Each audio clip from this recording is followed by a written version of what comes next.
27 صفر اور ستمبر کا مہینہ تھا، تو 622 عیسوی تھی۔ تو ادھر ہے مدینہ اور ادھر ہے جبل ثور۔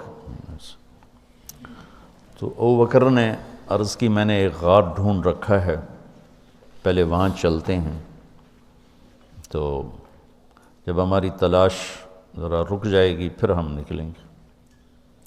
تو اللہ کے نبی پنجوں کے بل چل رہے تھے، پنجوں کے بل،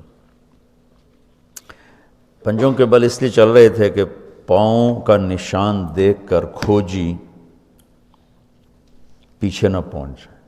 تو یہ کوئی مکہ سے غار ثور 3 میل تو آپ ایسے جا رہے تھے ایسے۔ ابو بکر کبھی آپ کے آگے چلتے کبھی پیچھے چلتے، کبھی آگے چلتے کبھی پیچھے چلتے۔ تو آپ نے پوچھا یہ کیا کرتے؟ کبھی آگے کبھی پیچھے۔ تو کہنے لگے اخاف الرصد فامشی امامک، اخاف الطلب فامشی خلفک۔ جب مجھے یہ خیال آتا ہے کہ کوئی آگے چھپا ہوا حملہ آور حملہ نہ کر دے دشمن تو میں آگے ہو جاتا ہوں، جب مجھے خیال آتا ہے پیچھے سے کوئی پہنچ نہ جائے تو میں پیچھے ہو جاتا ہوں، اس طرح۔ تو آپ نے بہت شکریہ ادا کیا ان کا۔ جب پہاڑ پہ چڑھنے کا وقت آیا تو آپ کی انگلیاں زخمی ہو گئی تھیں ایسے چلتے چلتے۔ تو ابو بکر نے آپ کو کندھے پہ بٹھایا اپنی کمر پہ، اور غار جبل ثور ایسے سیدھا پہاڑ ہے ایسے، میری آج تک ہمت نہیں ہوئی چڑھنے کی، حالانکہ کتنے سالوں سے اللہ لے جا رہا۔ تو آپ کو اپنے کمر پہ بٹھا کے اوپر پورا پہاڑ اوپر چڑھے، پھر آپ کو باہر کھڑا کر دے گا، آپ اندر نہیں جائیں گے، خود اندر گئے، ایسے اس کو ٹٹول کے جتنے سوراخ تھے پتھروں سے بند کر دیے، سوراخ باقی بچ گئے۔ تو اپنی پگڑی اتاری، پھاڑ کے سوراخ بند کیے، پھر سوراخ باقی تھے، کرتا اتارا اور پھاڑ کے سوراخ بند کیے۔ ایک باقی رہ گیا جس میں وہ سانپ تھا۔ تو کہا یا رسول اللہ آئیے۔ جب آپ اندر تشریف لائے تو اندھیرا تھا، پتہ نہیں چلا۔ جب تھوڑی سی روشنی ہوئی تو دیکھا ابو بکر کا نہ کرتا تھا نہ عمامہ۔ تو آپ نے پوچھا تیرا کرتا کدھر ہے، تیری پگڑی کدھر ہے؟ تو انہوں نے اشارہ کیا کہ یہ سارے سوراخ تھے۔ تو اللہ کے نبی کی آنکھیں چھلک پڑیں، اور آپ نے ایک دم بے ساختہ کہا یا اللہ میں ابو بکر سے راضی ہوں، تو بھی اس سے راضی ہو جا اور اسے جنت میں میرا ساتھی بنا دے۔ تو اسی وقت جبریل اترے اور آ کر کہا یا رسول اللہ، اللہ تعالیٰ خوشخبری دے رہے ہیں کہ وہ آپ کے ساتھی سے راضی ہو چکے ہیں اور جنت میں یہ آپ کے ساتھی بھی ہیں۔ یہ خوشخبری ہے کہ یہ جنت میں آپ کے ساتھی ہیں۔ تو انہوں نے قریش نے کھوجی بلا لیا، تو انہوں نے وہ انگلیاں پکڑ لیں اور ان انگلیوں پہ چلتے چلتے چلتے جبل ثور پہنچا دیا۔ تو اللہ نے ان کے آنے سے پہلے، غار کا دہانہ بڑا ہے، ایک بیل ہو گیا، اس کے بیچ میں مکڑیوں نے جالے پھیلا دیے، ایک کبوتری نے تن کے رکھ کے انڈے دے دی۔ تو ان کے جانے سے پہلے 2 کام ہو چکے تھے۔ تو وہ کھوجی کیسا، حالانکہ پہاڑ پہ تو کچی زمین پہ تو پورا پاؤں لگتا ہے، پہاڑ پہ تو ایسے ایک آدھ کوئی نشانی پڑتا ہوگا۔ تو کیسا علم تھا، ان کو لا کر اس نے دروازے پہ کھڑا کر دیا، کہا یہ اس سے آگے کوئی نہیں۔ تو ابی بن خلف کہنے لگا تیرا دماغ خراب، یہ جالا محمد کی پیدائش سے بھی پہلے کا بنا ہوا ہے، اور تو کہتا ہے ادھر گھس گئے، بے وقوف کہاں لے کے آ گیا؟ اب ابو بکر ڈر رہے تھے کہ یا رسول اللہ اب کیا ہوگا؟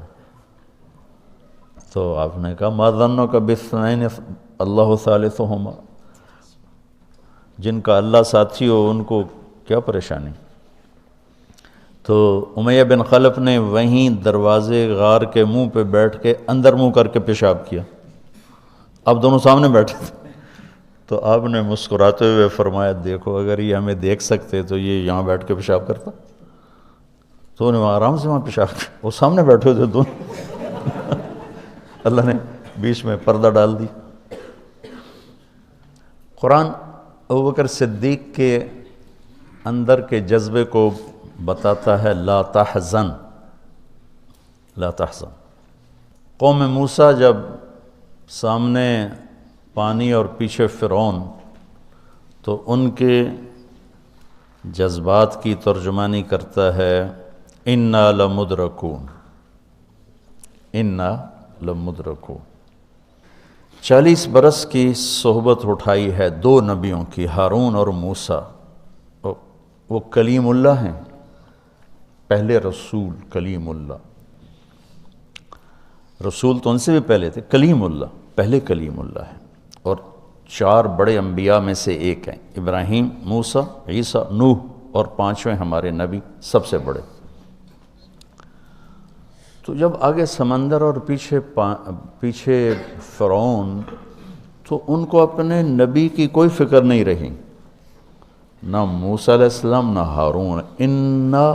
انا میں غور کرو، اور لام پہ غور کرو، ایک انا اور لام، اس کا ترجمہ میں یوں کیا کرتا ہوں کہ کہنے لگے موسیٰ تو نے مروا کے ہی چھوڑا ہمیں،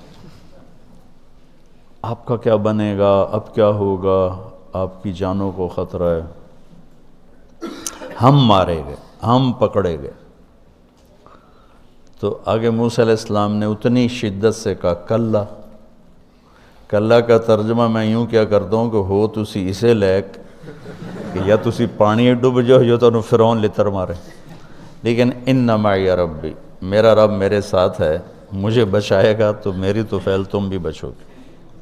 تو انا لمدرکون ان کے ذہن کی عکاسی کرتا ہے، پستی ذہن کہ صرف اپنی پڑ گئی، اور لا تحزن عکاسی کرتا ہے کہ ابراہیم، ابوبکر اپنی جان کا اگر خوف ہوتا تو لفظ آتا لا تخف، انہیں غم لگ گیا اپنے نبی کا کہ اب میرے نبی کا کیا ہوگا۔ تو حزن اپنے لیے نہیں، اپنے دوسرے کے لیے، آپ کی اب آپ کا کیا بنا، اب میرے نبی کا کیا بنے گا، اس کیفیت کے لیے قرآن نے اس میں عظمت صدیق ہے، لا تحزن، کہ انہیں اپنا کوئی فکر نہیں تھا، انہیں فکر پڑ گیا نبی کی۔ تو انہوں نے کہا ان اللہ معنا، اور ان اللہ معنا صدیق کو بھی اپنے ساتھ لے لیا، تیرے میرے دونوں کے ساتھ اللہ ہے، فکر۔ موسیٰ علیہ السلام نے صرف اپنے آپ کو لیا ان کے اس جملے کی وجہ سے، ان معی ربی، میرا رب میرے ساتھ۔ تو یہ یعنی اس امت اور اس امت کا فرق میں آپ کو بتا رہا ہوں کہ دونوں لفظ قرآن میں ہیں، سبحان، کیا کمال ہے۔ اور میں سوچتا ہوں کتنے پست عقل لوگ تھے، اتنے معجزے دیکھ کر 4 قدم چلے تو کہنے لگے اجعلنا الہا کما لہم آلہہ، یعنی بالکل ہی بدھو تھے وہ۔ اور اللہ کے نبی فوت ہوئے، ابو بکر کا خطبہ سنو، من کان یعبد محمدا فإن محمدا قد مات ومن کان یعبد اللہ فإن اللہ حی لا یموت۔ وہ کہہ رہے ہیں اجعلنا الہا کما لہم آلہہ، موجودگی یہ انبیاء، 2 انبیاء کی موجودگی، اور یہاں وہ دنیا چھوڑ چکے ہیں اور ان کا ایک ادنا خادم اعلان کر رہا ہے، من کان یعبد محمدا فإن محمدا قد مات ومن کان یعبد اللہ فإن اللہ حی لا یموت۔